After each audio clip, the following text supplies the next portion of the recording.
Hidup yang sementara di dunia ini. Allahu Akbar. Begitu saya meninggal dunia, Masya Allah, malaikat Malik langsung telepon. Enggak, bukan telepon, WA. Assalamualaikum Wan. Ridwan Walas. Assalamualaikum Wan, ada nggak orang Manado ke situ? Maaf, kebalik. Ridwan yang bilang sama Malik, Assalamualaikum Lik, ada apa Wan? Nih, ada orang Manado sampai di pintu surga. Aneh, kenapa? Manado kan mayoritas kafirun. Kenapa dia ada di pintu surga tapi rekomendasinya saat ini dari KPU?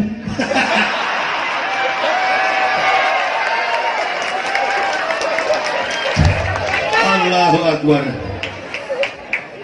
Jangan keras-keras, Ji. Coba tanya Bu Haja tuh, Presiden ke-16 Amerika.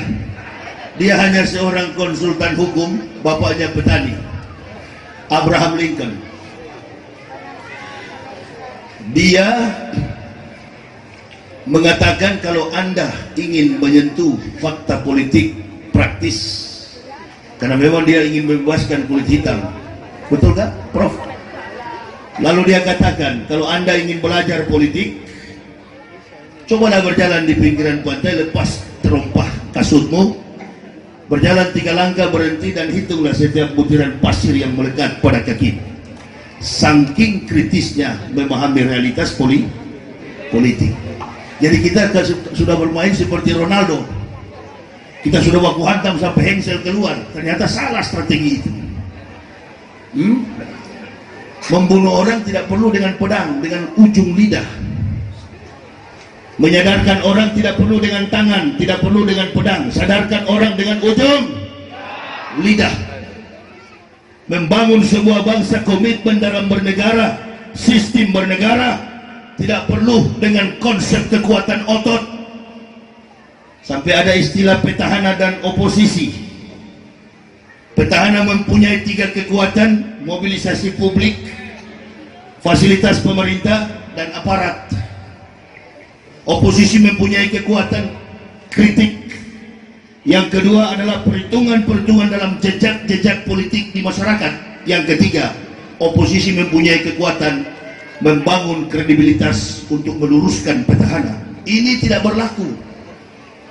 Makanya saya pancing tadi kepada jemaah, Ronaldo pindah ke Barcelona, dia tahu. Jangan sekali-kali memperkosa intelektualitas yang kita miliki. Saya pernah jadi pendidik, Bu. 16 tahun saya yang mempendetakan para pendeta. Dulu saya ketua sekolah tinggi teologi Calvinist Ibn Hesser from Jerman. Kemudian meningkatkannya status akreditasi, statusnya menjadi Universitas Kristen di tanah Papua. Saya tinggalkan itu. Saya tinggalkan. Saya menuju kepada panggilan hidayah dari Allah. Saya boyong anak istri saya. Saya bawa anak istri saya, ku anfusakum wa ahlikum naroh. Saya punya teman di Papua dulu, Bu, Dr. Randus Iyap Salosa, Gubernur Papua. Kami kemana-mana sama-sama, bahkan berkeliling dunia. Sekarang saya berhenti, Bu. Saya berangkat dari desa ke desa hanya untuk membuktikan jati diri saya sebagai makhluk yang berguna di hadapan Allah. Khairunas anfa'uhum linnas. Sebaik-baik manusia adalah mereka yang bermanfaat bagi manusia lainnya. Saya tinggalkan Real Madrid dan saya menuju kepada Manchester United. Begitu sekarang. Bu, ini ada gambar nih, Bu. Ada gambar nih, nomor 1 apa nomor 2? Bu, itu bukan ibu, Pak. Bu, nomor 1 apa nomor 2? Yang saya maksud gambar ya, bukan politik ya. Ini kan permainan yang manis, Bu, tapi sayang ketahuan. Sama dengan bapak-bapak mau dekati ibu, sabar dulu lah Pak. Kenapa? Ini datang bintang.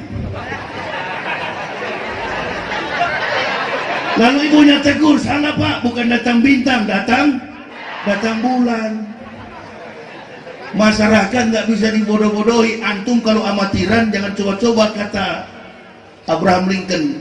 Kalau belum mampu berhitung secara matematik politik, jangan coba menempel metodik didaktik dalam pemikiran publik. Bahaya itu. Lebih baik saudara saya yang dari Manado, Rocky Gerung. Oh. Ini Rocky Gerung, dia lempar pemahaman kepada publik, tapi dia tidak bisa membedakan antara akal dan logika. Rocky menyamakan akal dengan logika. Logika adalah bagian daripada akal. Makanya Nabi pernah ditanya oleh Ammar bin Ka'ab dan Abu Hurairah, "Ya Rasulullah, man a'lamun nasi, man a'budun nasi, man afdalun nasi?" Maka Nabi SAW, al-aqilu, orang yang berakal. Mereka bertanya 3 pertanyaan, dikantar oleh Nabi dengan 1 jawaban. Siapakah orang yang berilmu? Coba nonton, coba lihat di spanduk-spanduk tuh, dari ujung pukul ujung penuh gelar insinyur, doktorandus, Ismail, Muslimin, MBA, MBU, MBX, Ember. Habis dilantik, ditangkap KPK. Ayo, berilmu tapi tidak punya. Kambing punya logika, monyet punya otak, punya rasio, punya daya pikir. Dia mengolah sebuah realitas dipadukan dengan fakta, keinginan, hasrat hatinya, lalu dia tatap dengan pandangan mata. Dia lihat, oh ini cocok, ini yang ingin saya konsumsi. Ada kalanya kita mengeluarkan voice, suara, itu yang dimaksud dengan kalimat yang terungkap. Pikiran tidak bisa diungkap. Lalu monyet kita berikan pisang mentah, monyet tahu ini mentah, nggak mau dia. Kita kasih yang masak baru dia kupas. Ini ada pikiran nggak monyet? Tapi kalau kita ikat monyet di pinggir pohon, dia tahu ini monyet laki-laki, jangan disentuh. Tapi kalau kita ikat dengan monyet perempuan, ayam jago, oh langsung kuk, kuk, kuk, kuk, kuk, kuk, kuk. Ada pikiran, tidak malu di depan publik. Ada orang dia bermain, begitu kan? Ada orang dia nyosor, ada orang dia kawin. Itu punya pikiran tapi tidak punya akal. Nabi katakan manusia diciptakan oleh Allah di antara susunan malaikat yang berakal tanpa syahwat dan binatang yang bersahwat tanpa. Kita kadangkala seperti binatang, bahkan lebih daripada binatang. LGBT, kalau di zaman Nabi Nuh, apa itu namanya? Nabi Nuh. Sodom itu bahasa Latinnya. Saya minta bahasa Al-Qurannya. Fahisha. Dosa fahisha. Pemburit laki-laki kawin dengan ayam jantan tahu. Dia nggak mau nyosor kalau sama-sama laki-laki. Ayam tahu, kambing tahu, sapi tahu, kuda tahu, manusia nggak tahu. Itulah Nabi bilang begini. Kalau coba saya tidak main-main, jangan mau kita sekarang ini mau cerdaskan orang. Saya tidak pakai bahasa tinggi ini karena melihat ada profesor hadir. Tabiat-tabiat yang tidak terdidik mesti stop. Supaya orang tahu kita berkumpul di sini. Kita mendukung Prabowo tapi kita jangan bodoh. Kita harus berpendidikan, kita harus punya kapabilitas, punya kemampuan untuk mengusung seseorang supaya orang sadar, lawan akan sadar. Memang tidak mudah merobohkan benteng kekuatan akademik yang melekat di atas puncak kejayaan itu. Tapi kalau disambung-sambung dengan bahasa-bahasa konyol, itu sudah tidak zaman sekarang ini. Stop. Dakwah dijadikan mainan. Yang membicarakan sesuatu yang pantas adalah pendakwah. Kita lagi disorot, orang pada takut, sama-sama muslim, saling curiga, sehingga kita tidak tahu mana pemain, mana wasit. Kita ambil pelan-pelan persoalan ini, kita cicil, kita lihat apa realitas yang terjadi di publik, coba kita jawab. Makanya dalam Islam disebut dakwah, dakwah tuding, hakimi. Kalau tidak mau dakwah diatur-atur, jangan. Berarti robah kata dakwah, penataran. Dulu saya SMA, penataran P4, pendidikan, penghayatan, pengamalan, Pancasila. 5 sila itu jangan dijadikan arogansi kekuatan pikiran, jangan dijadikan sebagai arogansi kekuatan kekuasaan. Jadikan Pancasila itu sebagai implementasi, jawantahkan itu dalam proses kehidupan individu, rumah tangga, bermasyarakat, berbangsa dan bernegara. Kita berkumpul di sini apa gunanya? Mengangkat seseorang derajatnya mulia. Supaya apa? Orang tahu, oh memang betul-betul orang Islam itu cerdas. Sudah terbiasa memang. Pernah saya ceramah di Jakarta, ada satu kiai berpasangan dengan saya. Dia memberikan ilustrasi kepada umat sudah tidak betul, mengarah kepada hal-hal yang tidak boleh didengar oleh masyarakat generasi milenial. Saya tegur, saya bilang, kiai, pakai ilustrasi boleh, pakai ilustrasi yang humor boleh, tapi begini tidak mendidik. Saya jadi ditakdirkan Allah dari kafir masuk Islam, bukan lagi di ruang kampus, tetapi di ruang terbuka begini, dan segala macam kompetensi pemikiran yang hadir. Al-aqil, orang yang berakal. Makanya saya katakan, mari kalau ada orang mau jadi anggota parlemen, datang ke sini, kita umumkan. Nggak apa-apa itu, nggak apa-apa. Apalagi sudah bergelar profesor. Sebenarnya dari usia Prof. Ibu Haja Darmayanti ini sudah punya generasi penerus. Tapi kenapa beliau masih bertarung lagi? Karena belum ada pengganti, belum ada yang mumpuni, kata orang Indonesia. Nggak ada yang mampu. Kita kuliah indeks prestasi kumulatif 2,3. Generasi kita disibukkan dengan apa itu? Arus informasi, gadget. Yang ada di tangan hanya handphone, YouTube.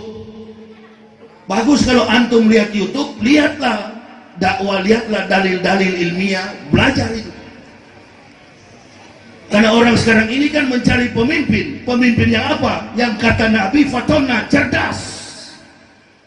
Dia mampu berbicara tanpa pikiran orang lain. Karena kalau pemimpin tidak memiliki kemampuan berbicara, orator, kata Nelson Mandela, maka di atas, di dalam kepala pemimpin ini banyak kepala orang lain.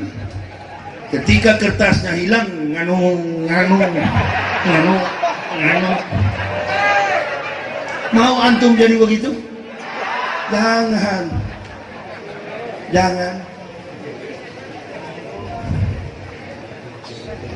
Coba-coba kita cerdaskan kehidupan bangsa, ikut memajukan kesejahteraan umum, mencerdaskan kehidupan bangsa. Jangan dipikir kita ustadz-ustadz ini bodoh, nggak tahu. Oh, kita lebih tahu.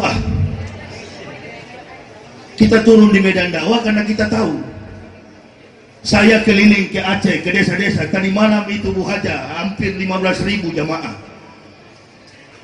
Mereka senang sampai kiainya ngomong, saya malu Pak Ustadz. Malu kenapa kiai? Kenapa Buya? Ustadz baru berapa seusia jagung masuk Islam, tapi sudah bisa dengan semangat mendakwakan Islam sampai ke desa-desa. Allahu Akbar. Kami doakan supaya anak Ustadz Muhammad Ibnu Syawal, ada anak saya, karena kami bertiga keliling, istri dan anak.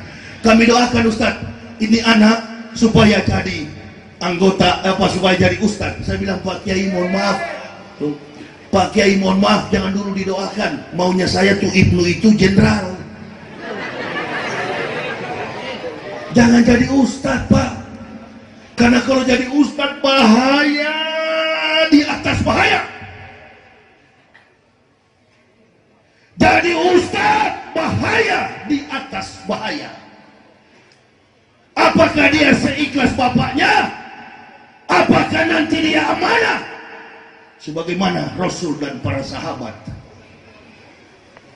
Makanya kalau Ustadz berdiri di atas mimbar, hadir sholat Jumat di Masjid Istiqlal, ikon Indonesia, duduk lihat bagaimana ambassador, duta-duta besar dari ujung ke ujung dunia hadir.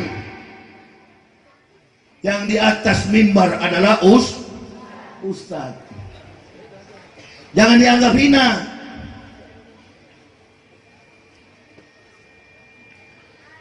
Jangan dianggap hina Ustadz itu. Ini yang ada di kepala kita, Ustadz amplop, Ustadz amplop.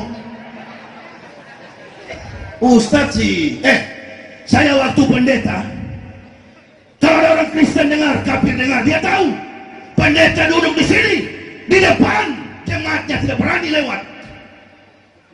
Padahal pemimpin membawa mereka ke neraka. Jangan ketawa, kita ini mental yang mental memang dasar. Tadi baru disampaikan. Apa yang disampaikan tadi? Doakan ulama-ulama supaya tidak dikriminalisasi. Bagaimana kata kriminal kita tidak nyatakan di depan publik supaya tidak ada dendam di antara sesama Muslim. Ini permainan high class politikal, permainan kelas tinggi untuk mengaduk-aduk, mencabik-cabik, merobek-robek kehormatan harga diri orang-orang Di sana lempar batu, Allahu Akbar. Di sini juga lempar batu. Mahasiswa ambil batu, meminta aspirasi pemerintah, tidak terjawab. Demo, ambil batu, lempar aparat polisi tentara, Allahu Akbar. Polisi tentara merasa diri Muslim, ambil batu, Allahu Akbar. Orang kafir bertepik sorak, bertepuk tangan. Karena dialah yang mengutak-atik dari dalam untuk mencari posisi penting dalam sistem bernegara. 700 tahun Amerika baru meletakkan dasar demokrasi, kulit hitam bisa memimpin. Barack Obama. Kita mayoritas, kita berkuasa. Tapi kata Kiai almarhum Jainuddin M.Z, bagaikan buih di lautan, dikepung dari segala macam arah. Siapa yang mengepung? Bukan orang kafir, karena kafir minoritas.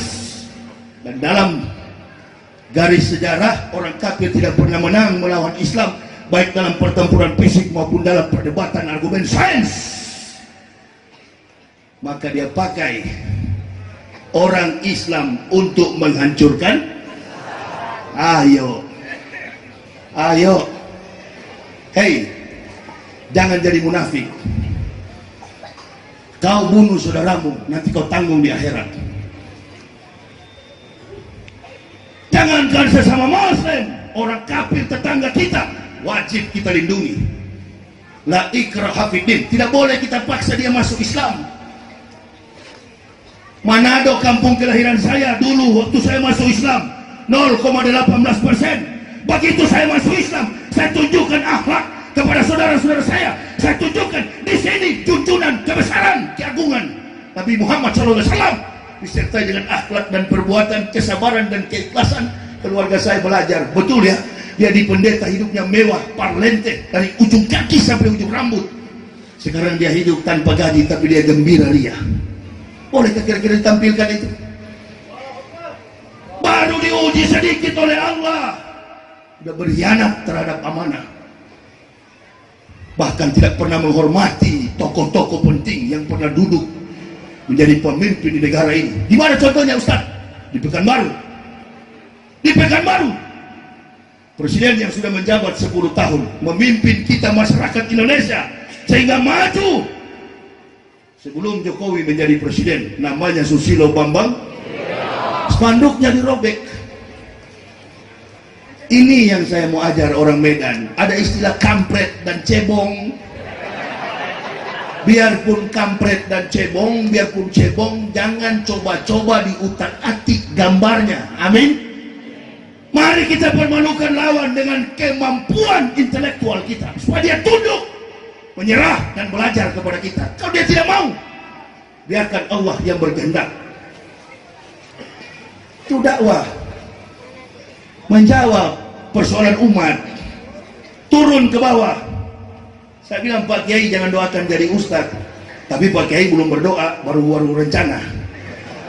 Nah beda, itu lain. Ini sudah berdoa, Allahumma firlil adi. Salah, itu salah lagi. Doa yang pertama yang Allah dengar, amin ya robbal. Saya mendoakan Haji Saudi, saya mendoakan Ibu Hajar, itu yang pertama didengar. Lalu ada yang protes, Ustadz pengurus masjid yang utama. Sudah, yang pertama yang kena, yang nyantol itu doa yang pertama. Malaikat aja nggak protes, ente makhluk kenapa protes? Jangan membangun kekuatan. Sudahlah, di negara-negara Asia, nggak usah Eropa, Amerika, di negara-negara Asia hamparan sejarah itu luas sekali. Sajadah sejarah itu sangat luas, kita bisa lihat, baca dan dengar, lihat secara langsung. Kalau orang sudah tidak dipercaya publik, malu sebenarnya, mundur. Di Cina itu sampai ada dia, sudah ini saya mau mundur karena saya korupsi, saya mau mundur karena saya tidak betul. Mau pakai istilah kampret, pakai istilah cebong, nanti orang akan lihat si cebong apa kerjaannya, si kampret apa kemampuannya, etos kinerja kerjanya apa. Itu kan bertarung sehat. Nah kalau bilang ada ustadz-ustadz dikriminalisasi, ustadz-ustadz dipenjarakan, ini gampang sebenarnya.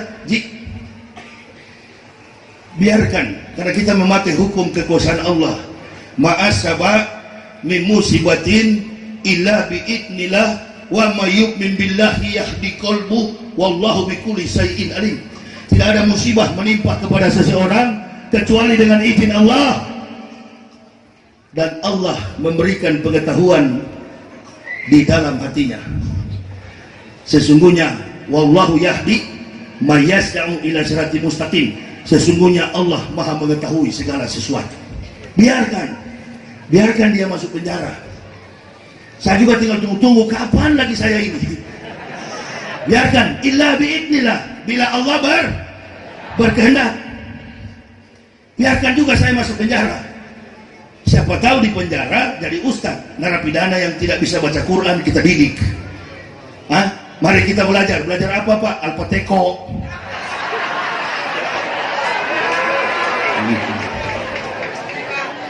Apa dek?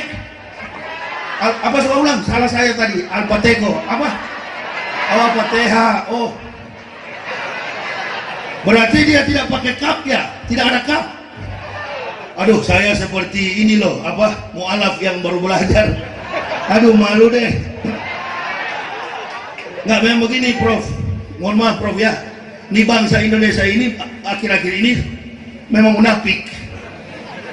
Begini, ada mu'alaf baru masuk Islam. Saya bukan mu'alaf, saya muhtadin. Ada mu'alaf baru masuk Islam, ngajar, saya belajar sama Kiai. Kiai ajar, Matius, iya Pak Kiai. Markus, iya. Stefanus, Tetanus. Robertus, Febritus, iya Pak Kiai. Sini dengar kamu. Coba kamu eja, ikuti saya. Iya Pak Kiai.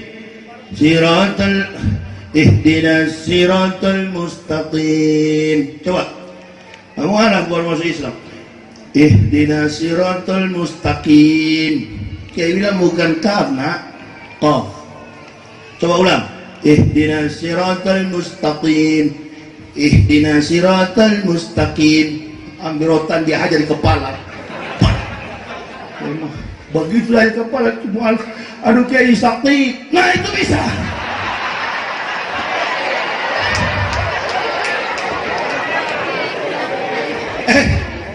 Nanti sudah Palu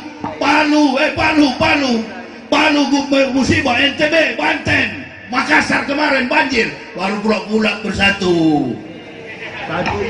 Satu pikul bendera, mana contoh ini Pura-pura hadir di tengah umat, satu pikul bendera Golkar, satu pikul bendera PDI, satu pikul bendera PKS, satu pikul bendera PKB, satu pikul Gerindra, satu berapa partai dia pikul baru bersatu karena sudah hancur, sudah benjol. Mau kita begitu? Mau? Jangan ya Allah, jangan ya Allah, jangan orang kafir menyaksikan tontonan menarik ini. baik di ruang televisi publik secara nasional maupun dalam dialog dakwah. Mereka ketawa. Dari presenter Karni Ilyas, narasumbernya Tengku Zulkarnain, Mokhtar Ngabulin, Sabar, Abu Jongos, Haikal Hasan.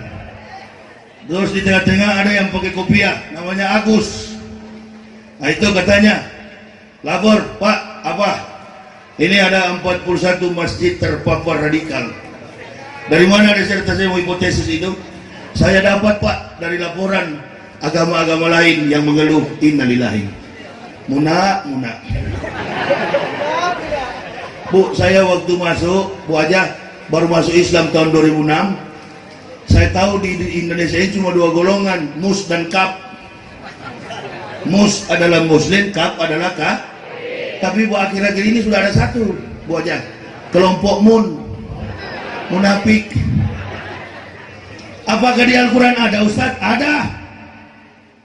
Diapakan mereka munafik itu dan kafir? Kata Allah kepada Nabi Muhammad, ya ayyuhan nabiyyu jahidil kufara wal munafikin wahlus alaihim wa ma mahum jahannam wa bi'sal masir. Wahai Nabi, wahai Muhammad, perangilah orang-orang kafir kufar wal munafikin dan orang-orang munafik. Siapa orang-orang munafik itu? Yang tadinya ludah dia jilat lagi. Saya masih ingat ya waktu Pak Maruf masih kiai tahun 2016, saya masih ingat.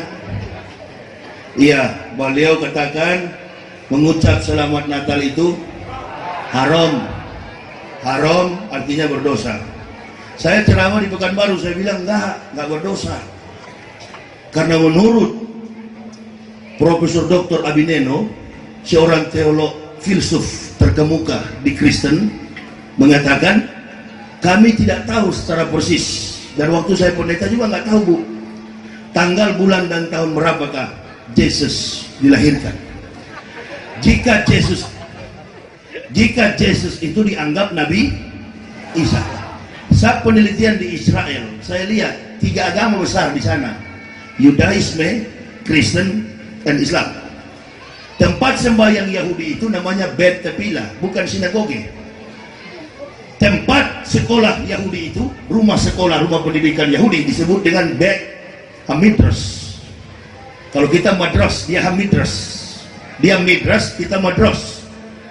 Tempat Dewan Parlemen Yahudi namanya Bet Knesset. Sistem parlemen Yahudi sama dengan demokrasi Amerika. Lalu saya lihat orang Yahudi sembahyang. Mereka tanduk kepala mereka, jidat mereka ini di tembok ratapan, nuduk Yeremia, dan mereka mengucapkan kalimat, Sema Yisrael, Yahweh Elohenu, Yahweh Ehad. Ketahuilah Israel, Tuhanmu adalah Yahweh, dan Yahweh itu Ehad, Esa. Siapa yang ajar kalimat itu? Waktu Nabi Isa datang di tengah-tengah Bani Israel. Apa kedatangan Nabi Isa? Injil yang dibawa untuk menyampaikan akan datang Ahmad bin Abdullah dalam Quran surah As-Saff 61 ayat yang ke-6. Jadi Nabi Isa dilahirkan di tengah komunitas di Bethlehem, Nazaret. Dia lahir pada tanggal tahun 6 sebelum Masehi. 25 Desember adalah hari kelahiran anak dewa matahari. Tidak ada seorang pendeta yang tahu tanggal, bulan, dan tahun berapa secara persis Yesus dilahirkan. Nah, kalau kita tidak tahu bukan haram. Kata kita orang Islam mengucapkan selamat Natal berarti bukan haram. Sama-sama goblok dengan kafir itu. 2018 muncul lagi selamat hari Natal. Tadi ente bilang haram. Jangan suka meludah dan langsung meminum sendiri ludah itu. Saya dari kecil terdidik prinsip, lebih baik mati berkalang tanah daripada hidup bercermin bangkai. Pepatah Melayu itu, pakai itu dalam hidup, supaya Anda walaupun dibenci di dunia, disenangi di langit. Anda pakai cara hidup apa saja kau tabrak, kata Nabi. Yang aku khawatirkan, kata Nabi, apabila umatku sudah memiliki 4 karakter negatif. Yang pertama, memiliki sifat rububiyah. Rububiyah itu adalah sifat ketuhanan, sombong. Waktu sebelum jadi caleg, subhanallah, dia pikul 3 sembahyang. Assalamualaikum Pak Imam. Waalaikumsalam warahmatullahi wabarakatuh. Horas. Wargamu na lain. 5 junta. Asama na kita Pak Imam. Setumar ka na kita. Ada ini Pak Imam. Sudah jangan banyak tanya. Ini kubawakan kau 3 sembahyang. Ini nomor urutku ya. Nah, ada jamaah lapor ke saya, Ustadz, saya dikasih amplop 500.000. Ambil kawan. Rugi. Kohet. Ambil. Bilang sama caleg itu, Pak, Ustadzku bilang sekarang ini bukan cuma 500. Kalau mau bayar, kalau mau sogok 5 juta Pak. Ustadz sama yang bilang, itu yang mantan kafir Yahya Waloni. Jadi, boleh kau pilih saya? Boleh 5 juta Pak. Ibu Haja datang ke sini dengan Ustadz Sauti, nggak bawa itu, jangan tunggu kalian. Tidak bawa ini Bu ya, motor bebek ya, enggak ya. Tangan Bu ya. Jangan bawa sepeda juga, jangan Bu. Bolehlah kalau mau bawa Kaila atau SMK, nggak apa-apa Bu. Tapi kan Oktober sudah lewat, Oktober SMK. Gini paling bagus ya. Jadi pilihlah Bu, nomor 1 atau nomor 2. Nomor 2 Pak. Saya ingat dalam kisah tukang sisir Firaun, siapa Masito ya? Masito ya? Siti Masito ya? Firaun, ini batang leher saya, potong saja. Saya tidak akan mengakui Tuhanmu, Firaun. Kamu tidak akui Masito, saya akan goreng kau di periuk mendidih. Ingat kau ke kisah Ibrahim? Jangankan digoreng Pak, dicincang-cincang siap demi Islam. Ibu yakin dengan keyakinan ibu? Iya. Nah, ibu nanti digaji dengan keyakinan ibu. Tidak apa-apa. Kita kalau manusia tidak punya keyakinan, apa beda dengan kambing? Betul apa betul? Betul apa betul? Hidup dengan keyakinan, orang konsisten. Prinsip akan menjadi kuat karena didorong oleh keyakinan yang kuat. Nggak punya keyakinan, habis, antum tidak akan sampai pada tujuan hidup yang mulia. Jangan dimentahkan, saya akan bela umat ini dengan keyakinan. Godawatun fisabilillahi aurahatun khairun minat dunya wa ma fiha. Berangkat pagi atau sore, berjuang di jalan Allah adalah lebih mulia daripada dunia dan segala isinya. Hari ini kau pakai pangkat kawan, hari ini kau punya jabatan, nanti kita akan berhadapan di pelataran kiamat. La tasalu qudama abdin yaumal kiamati kitabayal kau mansurun ikra kitabak apa binafsikal yauma alaika hasiban. Tercatat perbuatanmu dengan rapi. Ini orang munafik kalau waktu dia jaya, Masya Allah, biar saudara dia nggak peduli, biar sama-sama Muslim dia tendang, dia penjarakan bila perlu. Tapi kalau dia sudah pensiun, pura-pura dia ke masjid.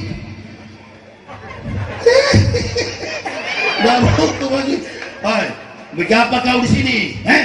Dulu kau masih tugas, kau injak-injak saya, jemaah saya, pak, lempar sampai ke luar pagar masjid sana. Sekarang dia gagal, main tangkap, main sikat. Giliran kau pensiun, kata orang Malaysia, laskar-laskar tak berguna.